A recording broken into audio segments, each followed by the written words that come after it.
ഇന്നലെ ഞാനൊരു സിനിമ കണ്ടു. സംഭവം എൻ്റെ ഫേവറേറ്റ് സാധനമാണ് റോബറി. ഞാനൊരു ക്ലീഷേ പടാവും എന്നൊക്കെ കരുതിയിട്ടാണ് ഈ സാധനം കണ്ട്. പക്ഷേ ഈ സിനിമ കണ്ടപ്പോൾ പല പല പുതുമകളാണ് എനിക്ക് ഈ സിനിമയിൽ ഫീൽ ചെയ്ത്. പ്രത്യേകിച്ച് ഇതിനകത്ത് വരുന്ന 3 ട്വിസ്റ്റ്. അത് മാത്രമല്ല, ഒരു മോഷണ സിനിമ എന്ന് പറയുമ്പോൾ ഓവർ ദി ടോപ്പ് ആയിട്ടുള്ള ആക്ഷൻസും കാര്യങ്ങളൊക്കെ ഉണ്ടാവും, ഒരു ബഹളായിരിക്കും. പക്ഷേ ഈ സിനിമയിൽ അങ്ങനെയൊന്നുമില്ല. വളരെ കാം ആൻഡ് ക്വയറ്റ് ആയിട്ട് പോകുന്ന ഒരു സിനിമ. എന്നാൽ കണ്ടിരിക്കാനാണേലോ ഭയങ്കര രസമാണ്. അതുമാത്രമല്ല, ത്രില്ലിങ്ങിൻ്റെ കാര്യത്തിൽ യാതൊരു കോംപ്രമൈസും വരുത്തിയിട്ടില്ല. ഓരോ നിമിഷവും ത്രില്ലടിപ്പിച്ച് മുന്നോട്ട് കൊണ്ടുപോകും. പിന്നെ പോരാത്തിന് ഞാൻ നേരത്തെ പറഞ്ഞ 3 ട്വിസ്റ്റുകൾ. ഇതൊരു മാരക ട്വിസ്റ്റൊന്നുമല്ല, എന്നാലും ഓക്കെയാണ്. ഇത്ര മാത്രമേ ഈ ഒരു സിനിമയെക്കുറിച്ച് ഞാൻ പറയുന്നുള്ളൂ. വൺ ലൈനും കാര്യങ്ങളൊന്നും ഞാൻ പറയുന്നില്ല, കാരണം അത് പറഞ്ഞു കഴിഞ്ഞാൽ ഇപ്പം തന്നെ ആ ഒരു രസം അങ്ങ് പോവും. അപ്പം ഞാൻ ഡയറക്റ്റായിട്ട് സിനിമയുടെ കഥയിലോട്ട് അങ്ങ് കിടക്കുകയാണ്.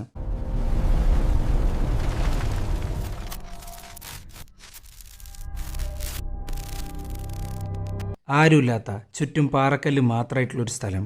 അങ്ങോട്ട് തൻ്റെ എതിരാളിയെ ഗൺ പോയിന്റിൽ നിർത്തി കൊണ്ടുവരികയാണ് സാക്ഷാൽ കോൾ. ഇവനാണ് ഈ കഥയിലെ നായകൻ. ഈ ഗണ്ണ് കാണിച്ച് കൊണ്ടുവരുന്നവൻ്റെ പേരാണ് ഡഗ്. അങ്ങനെ കോള് ചോദിക്കുകയാണ്, നീ എന്തിനാ കഴിഞ്ഞ ദിവസം എൻ്റെ വീട്ടിൽ കയറിയത്? ഇത് കേട്ടേക്ക് ഡഗ് ആണെങ്കിൽ ഒരു സൈക്കോയെ പോലെ ചിരിച്ചുകൊണ്ടിരിക്കുകയാണ്. ഇതെല്ലാം കണ്ട് ഭ്രാന്ത് കയറിയ കോൾ ആ ഗണ്ണങ്ങ് പൊട്ടിക്കുന്നു. ഇനി നമ്മൾ കാണാൻ പോകുന്ന ഒരാഴ്ച മുമ്പുള്ള കഥയാണ്. ആരാണ് കോൾ? എന്താണ് കോൾ? പുള്ളിക്കാരനൊരു ഹാക്കറാണ്. അതും ഡാർക്ക് വെബ് വഴി വമ്പൻ ക്രിമിനൽസുമായിട്ട് ഡീല് നടത്തുന്ന ഒരു കൊടും ക്രിമിനൽ. അതാണ് കോൾ. പക്ഷെ വയലൻസ് അങ്ങേർക്ക് ഒട്ടും താല്പര്യമില്ല. അതുകൊണ്ട് തന്നെ നേരിട്ട് ആൾക്കാരെയൊന്നും മോഷ്ടിക്കാറില്ല. ബാങ്കിനകത്തുള്ള പണം മാത്രമാണ് കോള് മോഷ്ടിക്കത്തുള്ളൂ. അതും അവൻ്റെ ഹാക്കിംഗ് സ്കില്ല് വെച്ചിട്ട്. അതിനുവേണ്ടി അവനെ സഹായിക്കാൻ ഡാർക്ക് വെബിനകത്ത് ഇഷ്ടം പോലെ ആൾക്കാരുണ്ട്. താൻ കൊള്ളയടിക്കുന്നതിന് ഒരു പങ്ക് അവർക്ക് കൊടുക്കണം കമ്മീഷനായിട്ട്. ഇതാണ് ഡീൽ. ഇവർക്ക് പരസ്പരം സംസാരിക്കാനായിട്ട് കോഡ് നെയിം ഉണ്ടാവും. അവരുടെ യഥാർത്ഥ ഐഡന്റിറ്റി അവർ പരസ്പരം റിവീൽ ചെയ്യത്തില്ല. ഇനി ഇവരുടെ കോഡ് നെയിം എന്താണെന്നറിയണ്ടേ? കോളിന്റെ കോഡ് നെയിമാണ് വാർ ഡ്രൈവർ. ഇവൻക്ക് മെസ്സേജ് അയക്കുന്നവർ ആർ തോമസ് 13. അങ്ങനെ ഇരിക്കുമ്പോഴാണ് കോള് ചെയ്യാൻ പോകുന്ന വലിയൊരു മോഷണത്തിന്റെ പ്ലാൻ നമുക്കങ്ങ് കാണിച്ചു തരുന്നത്. ചുവരിൽ മൊത്തം ATM മെഷീന്റെ ഫോട്ടോസാണ്. അതുമാത്രമല്ല, പുള്ളിക്കാരൻ എന്തോ ഒരു ചിപ്പ് റെഡിയാക്കുന്നുണ്ട്. അങ്ങനെ അന്ന് രാത്രി കോൾ തൻ്റെ സ്ഥിരം പരിപാടിക്കായിട്ട് ഇറങ്ങിത്തിരിക്കുന്നു, മോഷണം. പുള്ളിക്കാരൻ കാറും കൊണ്ട് പോകുന്നത് പല സ്ഥലങ്ങളിലാണ്. അങ്ങനെ അവസാനം അവൻ കാറ് നിർത്തുന്നത് ബാർബറ റെസ്റ്റോറൻറ്റിലാണ്. അവിടെ ഇരുന്ന് വൈഫൈ ഹാക്ക് ചെയ്യുന്നു. ബാർബറ റെസ്റ്റോറൻറ്റിന്റെ ബാങ്ക് അക്കൗണ്ട് കാലിയാക്കുന്നു. പക്ഷെ അവൻ കൊള്ളയടിക്കുന്ന എമൗണ്ട് അത്ര ഭീമമായിട്ടുള്ള എമൗണ്ട് ഒന്നും അല്ലാട്ടാ. അങ്ങനെ ഇരിക്കുമ്പോഴാണ് ഒരു റെഡ് ടീഷർട്ട് ഇട്ട ആള് ഇവനെ വാച്ച് ചെയ്യുന്നത്. ഇത് കണ്ടേക്ക് കോളാണെങ്കിൽ വേഗം തന്നെ അവൻ്റെ ലാപ്ടോപ്പ് അങ്ങ് അടച്ചു വെക്കുന്നു. പക്ഷെ പേടിക്കാനൊന്നുമില്ല, അയാളുടെ പാട്ടിന് പോകുന്നു. അങ്ങനെ രാവിലെയായി. ആരോ വന്ന് വാതിൽ മുട്ടുന്നു. നോക്കുമ്പോണ്ട് ഇന്നലെ രാത്രി കണ്ട അതേ മനുഷ്യൻ. ഇയാൾ വരികയെന്ന് മാത്രമല്ല, കോളിനെ അടിച്ചടിച്ച് ഇഞ്ച പരുവാക്കുന്നു. കോളിന് പ്രതികരിക്കാൻ കൂടെ പറ്റുന്നില്ല. അത്രയും ബ്രൂട്ടലായിട്ടാണ് അയാൾ അടിച്ചുകൊണ്ടിരിക്കുന്നത്. അയാളുടെ പേരാണ് ഓസ്കാർ. അങ്ങനെ ഓസ്കാർ കോളിനെയും കൊണ്ട് കോളിൻ്റെ കാറിൽ പോകുന്നു. ഹേയ് കോൾ, എനിക്ക് നിന്നെ കൊണ്ടൊരു ആവശ്യമുണ്ട്. അതെന്താന്ന് പറയുന്നതിന് മുമ്പ് നിന്റെ മോഷണ രീതി എന്താന്ന് പറ. അങ്ങനെ കോൾ അതങ്ങ് പറഞ്ഞു കൊടുക്കുന്നു. ഈ സിറ്റിയിലുള്ള എല്ലാ കമ്പനികളും ബാങ്കുകളും അവരുടെ പേറോൾ കൈകാര്യം ചെയ്യുന്നത് തേഴ്സ്ഡേകളിലായിരിക്കും. സോ അന്നത്തെ ദിവസം അവരുടെ ബാങ്ക് അക്കൗണ്ട് ഫുള്ളായിരിക്കും. അതാണ് പറ്റിയ സമയം. അങ്ങനെ തേഴ്സ്ഡേ രാത്രി കോൾ അവൻ്റെ കാറും കൊണ്ടിറങ്ങും. എന്നിട്ട് സിറ്റിയിലുള്ള റീറ്റെയിൽ ഷോപ്പ് അല്ലെങ്കിൽ റെസ്റ്റോറൻറ്റുകൾ എന്ന് വേണ്ട സകലമാന സ്ഥലത്തും ചുറ്റിക്കൊണ്ടേയിരിക്കും. ഏതേലും ഒരു സൈഡിൽ നിന്ന് വീക്ക് സിഗ്നൽ കിട്ടിക്കഴിഞ്ഞാൽ അതങ്ങ് ഹാക്ക് ചെയ്യും, അക്കൗണ്ട് കാലിയാക്കും. ഇനി ഓസ്കാർ എങ്ങനെയാണ് കോളിനെ കണ്ടുപിടിച്ചതെന്നറിയണ്ടേ? കോൾ ഇന്നലെ രാത്രി കൊള്ളയടിച്ച ബാർബറ ഹോട്ടലിന്റെ ഡോർമാനാണ് സാക്ഷാൽ ഓസ്കാർ. അങ്ങനെ ഓസ്കാർ CCTV ചെക്ക് ചെയ്യുന്നു. അതിലുണ്ട് കോളിന്റെ കാറ്. അങ്ങനെയാണ് കോളിനെ കണ്ടെത്തുന്നത്. പക്ഷെ അവന്റെ മുതലാളിയുടെ പൈസ പോയാനല്ല അവൻ കോളിനെ കണ്ടെത്തിയിട്ടുള്ളത്. അതിന് പിന്നിൽ മറ്റൊരു ലക്ഷ്യമുണ്ട്. അങ്ങനെ ആ ലക്ഷ്യത്തെക്കുറിച്ച് ഓസ്കാർ പറയുന്നു. കോൾ, ഞാൻ വർക്ക് ചെയ്യുന്ന റെസ്റ്റോറൻറ്റിൽ ഒരു സ്ത്രീ സ്ഥിരമായിട്ട് വരാറുണ്ട്. കൂടെ അവളുടെ അച്ഛനും ഉണ്ടാവും. ബാക്കിയുള്ള റെഗുലർ കസ്റ്റമേഴ്സിന്റെ പോലെയല്ല, റിച്ച് എന്നൊക്കെ പറഞ്ഞാൽ അങ്ങേയറ്റത്ത് റിച്ചാ. ഒരു ദിവസം ആ സ്ത്രീ സംസാരിക്കുന്നത് ഞാൻ കേട്ടു. അവളുടെ അക്കൗണ്ടിൽ ഏകദേശം $8 ലക്ഷം ഉണ്ട്. അത് നീ എനിക്കായിട്ട് അടിച്ചു മാറ്റി തരണം. ഇത് കേട്ടേക്ക് ചെയ്യില്ല എന്നാണ് കോള് പറഞ്ഞുകൊണ്ടിരിക്കുന്നത്. അവൻ ഇന്നേ വരെ മനുഷ്യരെ നേരിട്ട് കൊള്ളയടിച്ചിട്ടില്ല. ഒരാളുടെ അക്കൗണ്ടിൽ നിന്ന് മാത്രമായിട്ട് പൈസ എടുത്തിട്ടില്ല. ഇന്നേ വരെ താൻ എടുത്തിട്ടുള്ളത് വലിയ വലിയ കമ്പനികളുടെ ബാങ്ക് അക്കൗണ്ടിൽ നിന്ന്. പക്ഷെ അതും മോഷണം തന്നെയാണല്ലോ. മോനെ കോളെ, നീ എനിക്കിത് ചെയ്ത് തന്നില്ലെങ്കിൽ പിന്നെ എന്താ നടക്കാന്ന് ഞാനായിട്ട് പറയണ്ടല്ലോ. സോ നല്ല കുട്ടിയായിട്ട് അതങ്ങ് ചെയ്തു തന്നേക്ക്. പിന്നെ കണ്ണന്തിരിവ് എന്തേലും കാണിച്ചാൽ നിന്റെ അവസാനമായിരിക്കും എന്നും പറഞ്ഞ് പുള്ളിക്കാരൻ പോകുന്നു. കോളാകെ പേടിച്ചിരിക്കുകയാണ്. അങ്ങേർക്കത് ചെയ്തു കൊടുത്തില്ല എന്നുണ്ടെങ്കിൽ പണി കിട്ടുമെന്നുള്ള കാര്യത്തിൽ 100% ഉറപ്പാണ്. അങ്ങനെ കോൾ ആർ തോമസ് 13 ബാർബറ റെസ്റ്റോറൻറ്റിന്റെ ഡോർമാൻ്റെ ഡീറ്റെയിൽസ് എടുത്തു തരാൻ പറയുന്നു. അതായത് ഓസ്കാറിന്റെ. ഈ ആർ തോമസ് 13 ആണെങ്കിൽ അത്ര ചില്ലറക്കാരനൊന്നുമില്ല.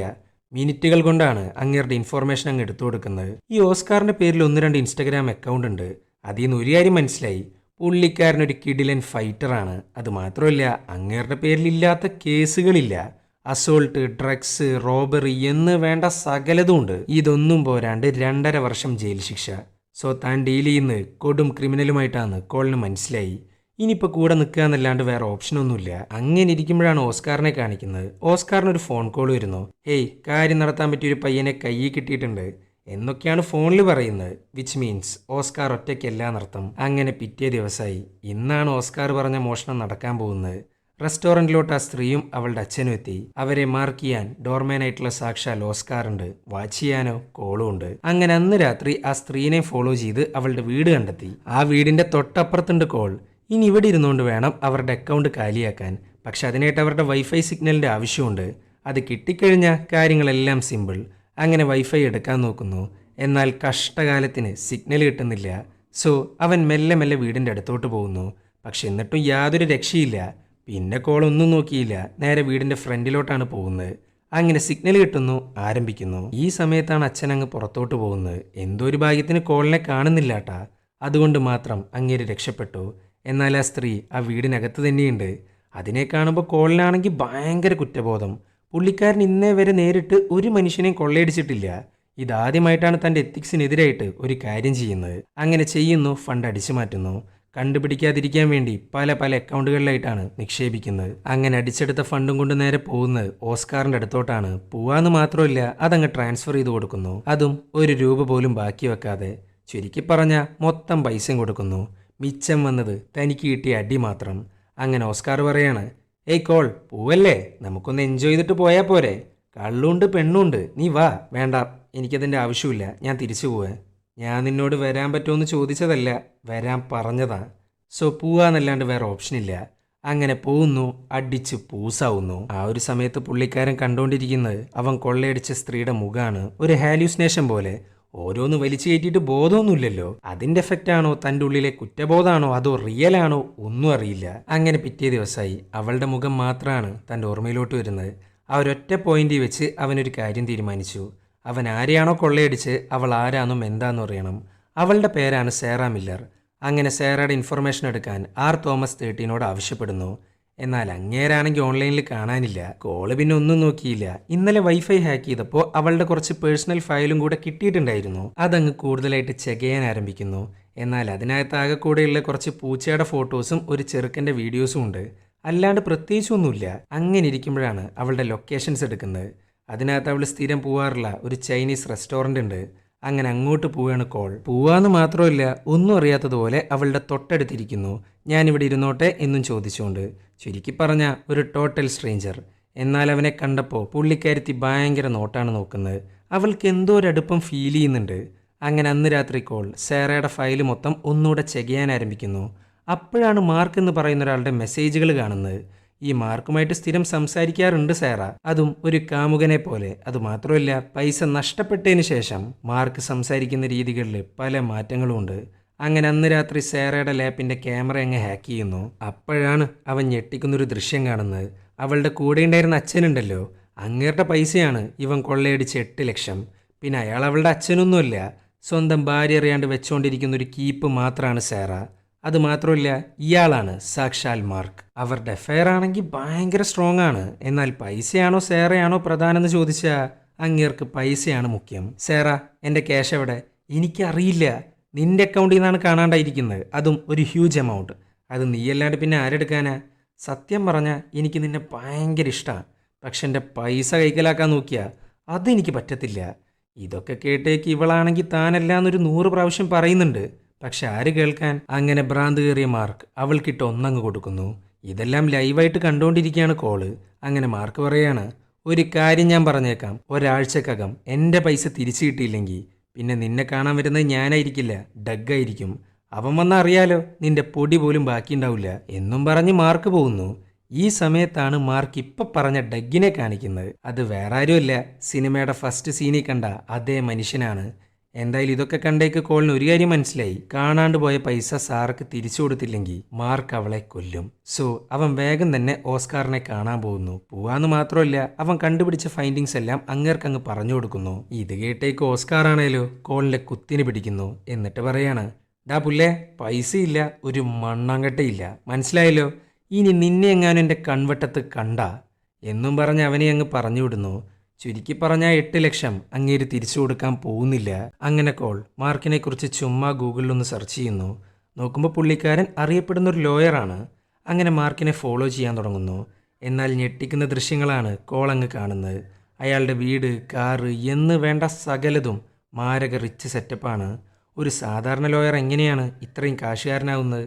സോ അവനെക്കുറിച്ചുള്ള ഇൻഫോർമേഷൻ ആർ തോമസ് 13 ചോദിക്കുന്നു. Money laundering, human trafficking, smuggling, arms dealing, അങ്ങനെ ഇഷ്ടം പോലെ ക്രൈംസാണ് ലോയറായ മാർക്ക് ചെയ്തുകൊണ്ടിരിക്കുന്നത്. അതുമാത്രമല്ല, പുള്ളിക്കാരനൊരു ഫാക്ടറി ഉണ്ട്. അവൻ്റെ എതിരാളികളെ ആ ഫാക്ടറിയിലുള്ള തീയിലിട്ട് ചുട്ടുകരിക്കും അവൻ. അത്രയും ഡേഞ്ചർ ആയിട്ടുള്ളൊരു മനുഷ്യനാണ് മാർക്ക്. പിന്നെ അവൻ്റെ കൂടെയുള്ള അസോസിയേറ്റ് ആണ് ഡഗ്. അങ്ങേരൊരു ഷാർപ്പ് ഷൂട്ടറാണ്. ഉന്നം വെച്ചാൽ അത് പിഴക്കാറില്ല. ഇതെല്ലാം കണ്ട് ഞെട്ടിത്തെരിച്ചില്ലാണ്ടായിട്ടാണ് കോളിരിക്കുന്നത്. ഈ മാർക്കിൻ്റെ ഡഗിൻ്റെ ഇടയിലാണ് സേറ.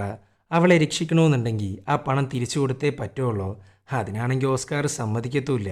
സോ ഇനി എന്ത് ചെയ്യണമെന്നറിയാണ്ട് പരക്കം പായാണ് കോൾ. അങ്ങനെ കോൾ സേറേനെ കാണാൻ പോകുന്നു, അതും അതേ ചൈനീസ് റെസ്റ്റോറൻറ്റിലോട്ട്.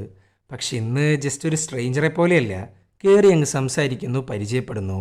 സേറയ്ക്ക് ഇപ്പോഴും എന്തോ ഒരു അടുപ്പം ഫീൽ ചെയ്യുന്നുണ്ട് അവനോട്. അങ്ങനെ സേറ അവൻ്റെ നമ്പർ വാങ്ങുന്നു. അങ്ങനെ അന്ന് രാത്രി കോൾ ഒരു തീരുമാനമെടുത്തു. എന്ത് ചെയ്തിട്ടാണേലും വേണ്ടില്ല, സാറേനെ രക്ഷിക്കണം. പക്ഷെ വിചാരിച്ച പോലെ നടക്കണമെന്നുണ്ടെങ്കിൽ, അല്ലെങ്കിൽ ഒരു 3-4 ദിവസം കൊണ്ട് 8 ലക്ഷം ഉണ്ടാക്കണമെന്നുണ്ടെങ്കിൽ ഒരേ ഒരു പ്ലാൻ മാത്രമേ വർക്കൗട്ട് ആവൂ. അതാണ് സിനിമയുടെ ഫസ്റ്റ് സീനിൽ കണ്ട ചുവരിലൊട്ടിച്ചു വെച്ച ATM മെഷീനുകൾ. ആ പ്ലാൻ എക്സിക്യൂട്ട് ചെയ്യാൻ പോവുകയാണ് കോള്. സിറ്റിയിലുള്ള പല ATMസും അവൻ മാർക്ക് ചെയ്യുന്നു. എന്നിട്ട് അവിടെ പോയി കാർഡ് ഇടുന്ന സ്ഥലം ഫോട്ടോ എടുക്കുന്നു. എന്നിട്ടൊരു 3D പ്രിന്റർ വെച്ച് കാർഡ് സ്വൈപ്പ് ചെയ്യുന്ന ഭാഗം ഉണ്ടല്ലോ, അതങ്ങ് ഉണ്ടാക്കിയെടുക്കുന്നു. എന്നിട്ട് നേരത്തെ കണ്ട ആ ചിപ്പ് അതിലോട്ടങ്ങ് ഇൻസേർട്ട് ചെയ്യുന്നു. എന്നിട്ട് ഈ സാധനം കൊണ്ടുപോയി ഓരോ ATMലും ഒട്ടിച്ചു വെക്കുന്നു. അതും കാർഡ് സ്വൈപ്പ് ചെയ്യുന്ന അതേ സ്ഥലത്ത്. ജനങ്ങൾ വന്നിട്ട് കാർഡ് സ്വൈപ്പ് ചെയ്യുമ്പോൾ അവരുടെ നമ്പർ, ഇൻഫോർമേഷൻ ഇതെല്ലാം കോളിന് കിട്ടും. അതും വെച്ച് പുള്ളിക്കാരൻ നൈസായിട്ട് അവരുടെ അക്കൗണ്ട് അങ്ങ് കാലിയാക്കും. ചുരുക്കി പറഞ്ഞാൽ വീണ്ടും വീണ്ടും മനുഷ്യരിൽ നിന്ന് നേരിട്ട് കൊള്ളയടിച്ചുകൊണ്ടിരിക്കുകയാണ്. എന്നാൽ അങ്ങേർക്ക് വേറെ ഓപ്ഷനില്ല. അങ്ങനെ 8 ലക്ഷത്തിൻ്റെ കാര്യവും അതേപോലെ ATM കൊള്ളയുടെ കാര്യവും ആർ തോമസിനോട് പറയുന്നു.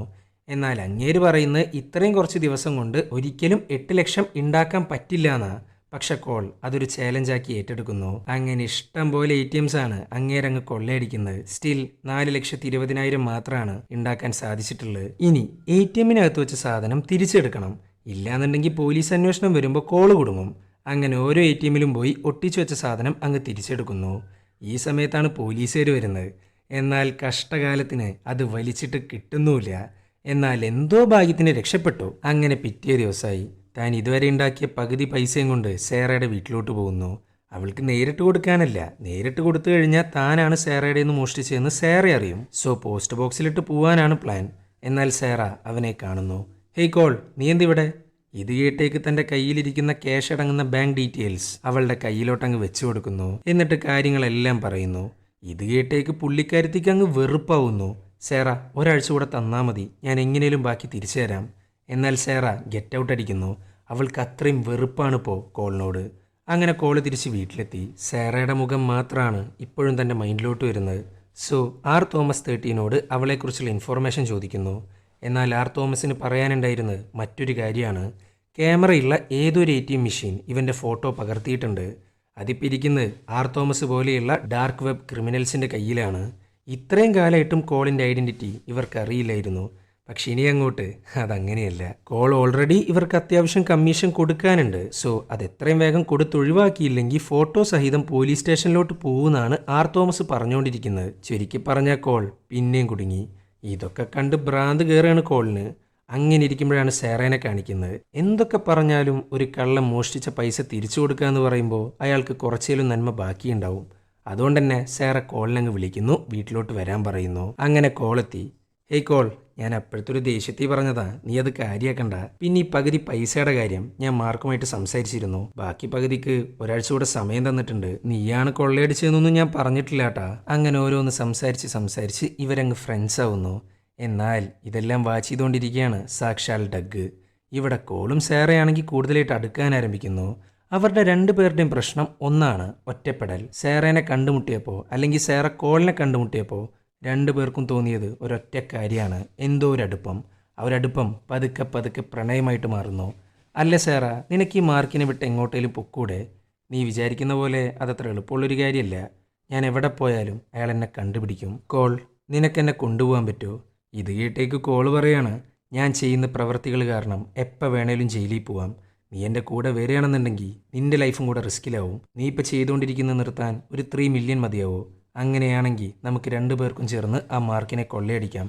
അവൻ്റെ വീടിനകത്ത് നേരായ മാർഗത്തിലല്ലാത്ത കുറച്ച് ക്യാഷ് ഉണ്ട്, അതും 3 മില്യൺ. ഒരവസാന റോബറി ആയിട്ട് അതങ്ങ് അടിച്ചു മാറ്റിയാലോ?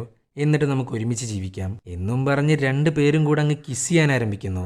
അങ്ങനെ കോള് തിരിച്ച് വീട്ടിലോട്ട് പോകുന്നു. ഇത്രയും കാലത്തെ ലൈഫിൽ അവൻ ശരിക്കും സന്തോഷിക്കുന്നത് ഇന്നാണ്.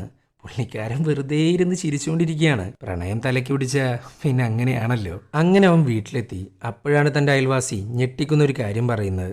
അവൻ്റെ വീടിനകത്ത് ആരോ അതിക്രമിച്ച് കയറിയിട്ടുണ്ട്. ഇത് കേട്ടേക്ക് കോളാണെങ്കിൽ ഒരു ബേസ്ബോളിൻ്റെ ബാറ്റും കൊണ്ട് പതുക്കെ പതുക്കെ അകത്തോട്ട് പോകുന്നു. നോക്കുമുണ്ട് സാക്ഷാൽ ഡഗ്. പിന്നെ പറയണ്ടല്ലോ, രണ്ടും കൂടെ ഗംഭീര ഫൈറ്റാണ്. അങ്ങേരാണെങ്കിൽ കോളിൻ്റെ കഴുത്തിന് പിടിക്കുന്നു. അവൻക്കൊന്നും ചെയ്യാൻ പറ്റുന്നില്ല. അപ്പോഴാണ് ഡഗിൻ്റെ ഗണ്ണങ്ങ് കയ്യിൽ കിട്ടുന്നത്. പിന്നെ പറയണ്ടല്ലോ, അതും വെച്ച് അങ്ങേരുടെ തലയ്ക്കങ്ങടിക്കുന്നു. അതും 1-2 പ്രാവശ്യമൊന്നുമില്ല. അങ്ങനെ ഡഗിൻ്റെ ബോധം പോയി. അവിടുന്നാണ് സിനിമയുടെ ഫസ്റ്റ് സീനിൽ കണ്ട ആരുമില്ലാത്ത ചുറ്റും പാറക്കല്ല് മാത്രമുള്ളൊരു സ്ഥലത്തോട്ട് ഡഗിനെ കൊണ്ടുപോകുന്നത്. നീ എന്തിനാ കഴിഞ്ഞ ദിവസം എൻ്റെ വീട്ടിൽ കയറിയത്? എന്നെപ്പറ്റി നിന്റെ ബോസായ മാർക്കിനറിയോ? ഡാ ചെറുക്ക, നിന്നെക്കുറിച്ച് ഞാനൊന്നും പറഞ്ഞിട്ടില്ല. എത്രയും പെട്ടെന്ന് ഈ നാട് വിട്ട് പോകുന്നതാ നിനക്ക് നല്ലത്. അങ്ങനെ അവളെ മാത്രം ഇട്ട് കൊടുത്തിട്ട് ഞാൻ പോവില്ല. ഇത് കേട്ടേക്ക് അങ്ങേരാണെങ്കിൽ ഒരു സൈക്കോയെ പോലെ ചിരിച്ചുകൊണ്ടിരിക്കുകയാണ്. ഇതൊക്കെ കേട്ട് ഭ്രാന്ത് പിടിച്ച കോൾ ആ ഗണ്ണങ്ങ് പൊട്ടിക്കുന്നു. എന്നിട്ട് അവൻ സേറേനെ വിളിച്ചിട്ട് ഒരൊറ്റ കാര്യം മാത്രമാണ് പറയുന്നത്, ഐ മീൻ സോ. മാർക്കിൻ്റെ കയ്യിലെ 3 മില്യൺ സ്വന്താക്കാൻ രണ്ടുപേരും കൂടെ തീരുമാനിക്കുന്നു. പക്ഷെ അതിനായിട്ടൊരു ഉഗ്രൻ പ്ലാൻ വേണം. എന്നാൽ ആ പ്ലാനും കൊണ്ടാണ് കോള് സേറേനെ കാണാൻ വന്നിട്ടുള്ളത്. സേറ പറഞ്ഞതനുസരിച്ച് പൈസ ഇരിക്കുന്നത് മാർക്കിൻ്റെ വീട്ടിലാണ്. എന്നാൽ ആ വീടിനൊരു കുഴപ്പമുണ്ട്. സംഭവം വേറൊന്നുമില്ല, ഒടുക്കത്തെ ഡിജിറ്റൽ സെക്യൂരിറ്റിയാണ് ആ വീടിനകത്ത്.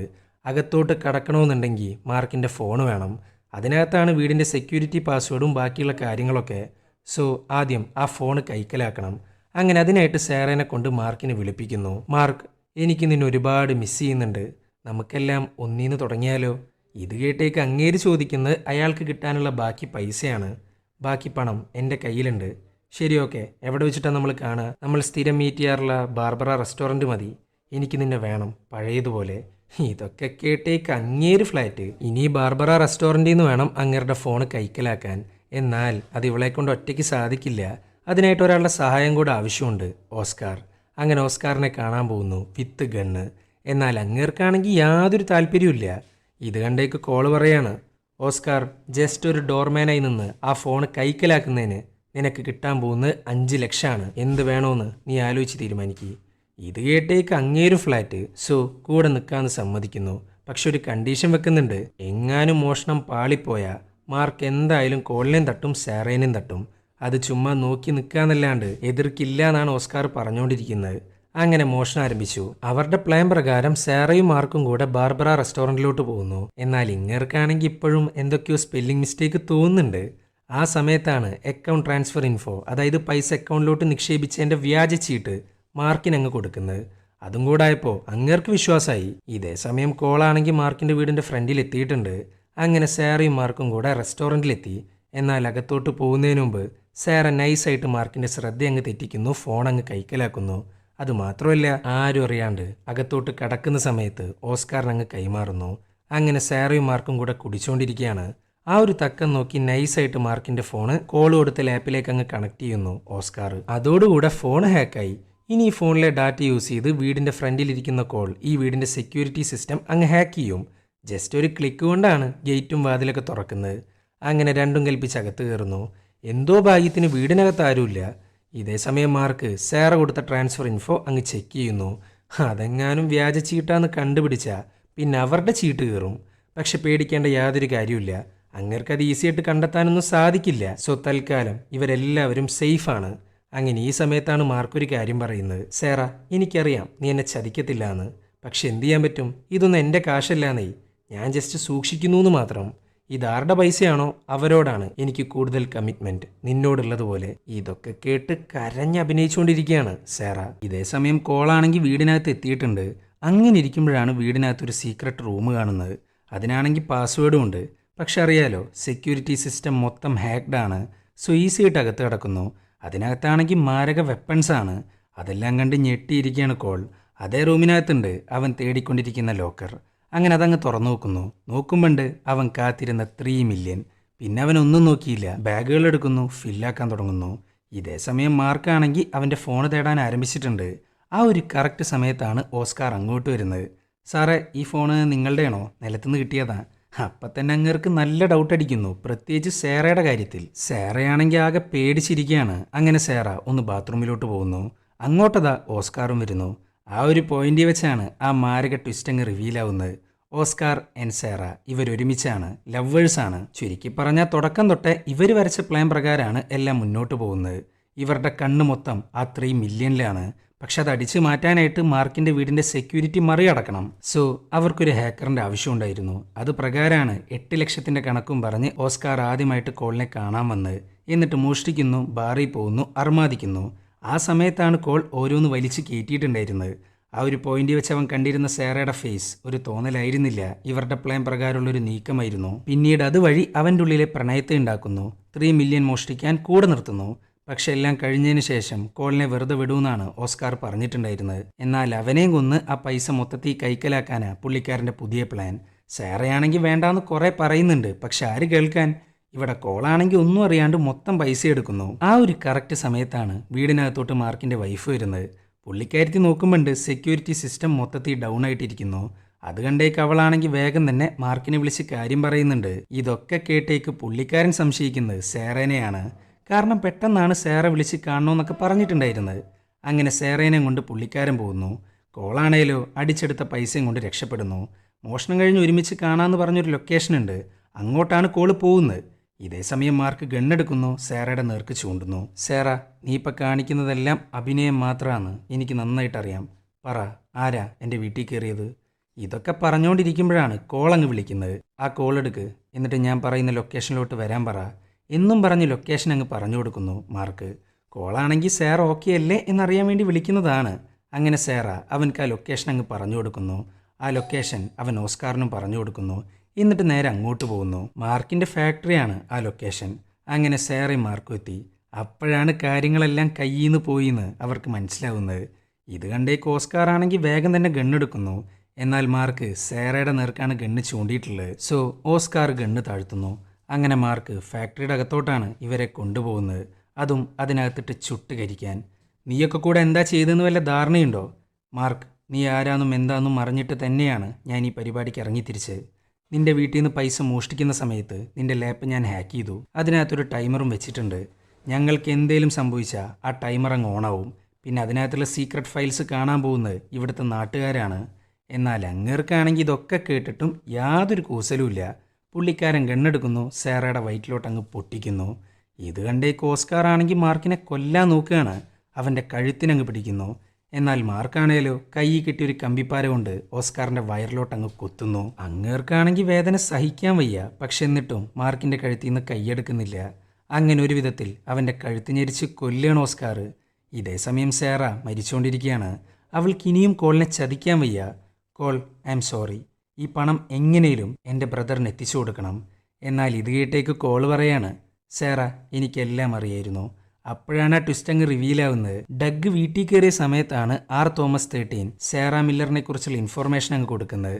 അവളുടെ യഥാർത്ഥ പേര് വെർഗസ് എന്നാണ്. പുള്ളിക്കാരത്തെ അറിയപ്പെടുന്ന ഒരു കോൺ ആർട്ടിസ്റ്റാണ്. ആകെക്കൂടിയുള്ള റിലേറ്റീവാണ് 12 വയസ്സുള്ളൊരു ബ്രദർ. ആ ബ്രദറിൻ്റെ വീഡിയോസാണ് അന്ന് സീക്രട്ട് ഫയലിൽ കോൾ കണ്ട്. അങ്ങനെ സേറ മരിക്കുന്നു. ഈ സമയത്താണ് ഗണ്ണും കൊണ്ട് ഓസ്കാർ വരുന്നത്. അയാൾക്ക് പ്രധാനം ആ 3 മില്യനാണ്. അങ്ങനെ ഓസ്കാർ അതങ്ങ് കൊടുക്കാൻ പറയുന്നു. കോളിന് നേരെ ഗണ്ണ് ചൂണ്ടിയിരിക്കുകയാണ്. സോ അങ്ങേർക്ക് വേറെ ഓപ്ഷൻ ഇല്ല. അങ്ങനെ പൈസ എടുത്തു കൊടുക്കാൻ പോകുന്നു. ആ ഒരു കറക്റ്റ് സമയത്താണ് ഓസ്കാറിൻ്റെ തലയിലോട്ട് ബുള്ളറ്റ് അങ്ങ് കയറുന്നത്. ഷൂട്ട് ചെയ്ത് സാക്ഷാൽ ഡഗ്ഗും. അവിടെ വെച്ചിട്ടാണ് അടുത്ത മാരക ട്വിസ്റ്റ് അങ്ങ് റിവീലാവുന്നത്. അന്ന് ഡഗ്ഗിനെയും കൊണ്ട് ആരുമില്ലാത്ത പാറക്കല്ല് മാത്രമുള്ള ഒരു സ്ഥലത്തോട്ട് പോയില്ലേ, അവിടെ വെച്ച് അങ്ങേര് കുറച്ച് കാര്യങ്ങൾ പറഞ്ഞു കൊടുക്കുന്നു. മാർക്ക് പറഞ്ഞതനുസരിച്ച് ഡഗ് എപ്പോഴും സേറേനെ വാച്ച് ചെയ്യുന്നുണ്ടായിരുന്നു. അതിലൂടെ അങ്ങേർക്ക് ഒരു കാര്യം മനസ്സിലായി, സേറ ഓസ്കാറുമായിട്ടും ബന്ധമുണ്ടെന്ന്. അങ്ങനെ അക്കാര്യം ഡഗ് കോളിനോട് പറയുന്നു. ചുരുക്കി പറഞ്ഞാൽ തുടക്കം മുതലേ താൻ പറ്റിക്കപ്പെടുകയെന്ന് കോളിന് മനസ്സിലായിരുന്നു. അങ്ങനെ ഡഗ്ഗും കോളും കൂടെ ഒരു ഡീൽ ഉറപ്പിക്കുന്നു. എങ്ങാനും ഓസ്കാർ തന്നെ കൊല്ലാൻ വന്ന, അല്ലെങ്കിൽ മാർക്ക് തന്നെ കൊല്ലാൻ വന്ന അവനെയും സേറേനെയും രക്ഷിക്കുക. അടിച്ചെടുത്ത തുകയെന്ന് വലിയൊരു പങ്ക് ഇതിന് പകരമായിട്ട് അങ്ങേർക്ക് കൊടുക്കും. ഇതാണ് ഡീൽ. അങ്ങനെ എല്ലാം അവസാനിച്ചു. ഈ ഡെഡ് ബോഡീസിൻ്റെ കാര്യം ഡഗ് മാനേജ് ചെയ്യും. കോളാണേലോ ബാക്കി പൈസയും കൊണ്ട് രക്ഷപ്പെടുന്നു. ഈ ഒരു പോയിന്റ് വെച്ചിട്ടാണ് ഈ ഒരു സിനിമ അങ്ങ് അവസാനിക്കുന്നത്.